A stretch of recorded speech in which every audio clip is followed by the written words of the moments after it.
Resident Evil 2 Remake has a tough act to follow.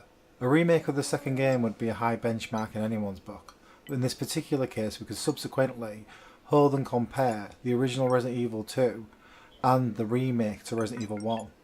Because if there was a guidebook to how to remake a classic Resident Evil game, it would definitely be that first remake. So how are the controls? This is a clear pass on the controls for this game. Capcom have somehow managed to emulate the vulnerable feeling of tank controls without alienating new players with the frustration. This comes from the players having to run with the stick clicked down, which feels a lot like holding down square on the old game. But with the absence of any real dodge mechanic, it works in a genuine sense of threat from all the zombies around you. Often you will work around space and try to lead zombies away from where you are to get past them without spending any precious ammo.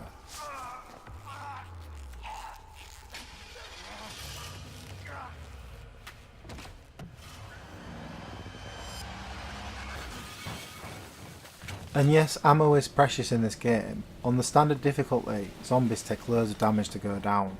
Lickers really do require a shotgun or more to take them down with any sort of confidence. All of this adds up in the game's turn, as it pushes the player to a more flee then fight playstyle, bringing the tension up to old school Resident Evil levels.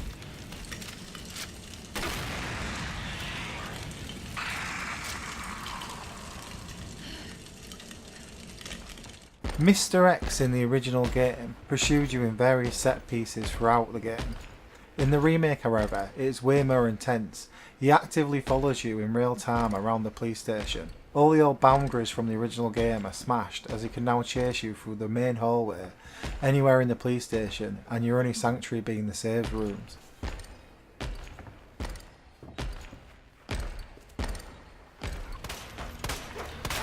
Mr. X acts like the family in Resident Evil 7. In fact, a lot of this game is like Resident Evil 7. I liken it to being a mix of 7, 4 and 2 in its gameplay. The game uses the RE engine from Resident Evil 7 and puts it to good use. Even running on a base Xbox One, this game looks amazing. In the cutscenes and the gameplay, with some of the lighting and water effects, look mightily impressive.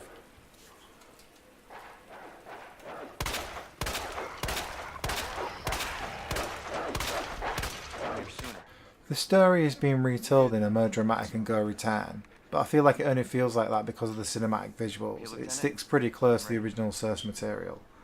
You meet Marvin at the beginning of the game, and though you seem to have way less interactions between Leon and Claire, the police station section of the game seems to pull off reimagining the puzzles and the pace better than the rest of the game does. No, I am not the priority here. Lieutenant, I'm not just gonna leave you here. I'm giving you an order, rookie. While playing as Leon, upon leaving the police station you are treated to a visit to Kendo's gun shop. The reimagined scene is brilliant and miles darker in turn. Then you take control of Ada, and the old school Resident Evil vibe just goes out the window. She pulls out her, what shall we call it, Resident Evil Revelations gun, walking around scanning shit like it's 2013 again. Oh dear. I did like it on Claire's scenario, where you play as Sherry and you have to hide from Chief Irons. It's again in line with hiding from the family in Resident Evil 7, but it seems miles more in line with the game's overall style than it does scanning loads of stuff. The sewer just doesn't seem to have been given much attention at all. They replaced all the zombies and spiders with blob monsters that look like one of the boss's iterations in the original game. This feels like a rush job. I mean, can the RE engine even render a spider? Or is it only good for more monsters and zombies?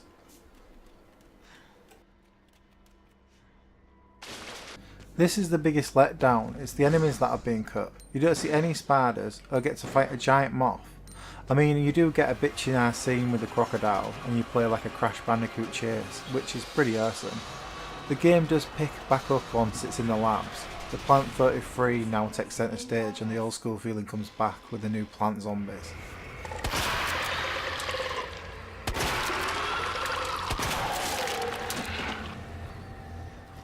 Second run was a nice idea, sort of mimicking the scenario B options in the original game. It's a change in the puzzles and it gives you an extra boss, and the starting position has changed. As Leon, you get a nice little nod to Brad Vickers' Easter egg at the beginning, but it's still a missed opportunity. I would really like to see the radical differences between scenario B and A of Leon and Claire's in the original game, but at least they tried. Points are being clawed back here for the inclusion of First Survivor and Turfu, but both modes really just amount up to survival mode, and the 3 DLC missions are laughably lazy and lacklustre. So to summarise, it is a great game. On the scale of the Resident Evils, it's miles better than 5 and 6, and in fairness it's probably the best Resident Evil game they've made since 2002. It manages to invoke a nostalgic feeling of the old Resident Evil, with a modern Resident Evil experience at the same time. It's not as good as the original Resident Evil 2, nor is it better than the Resident Evil Remake from 2002, but it does come pretty damn close. 8 out of 10.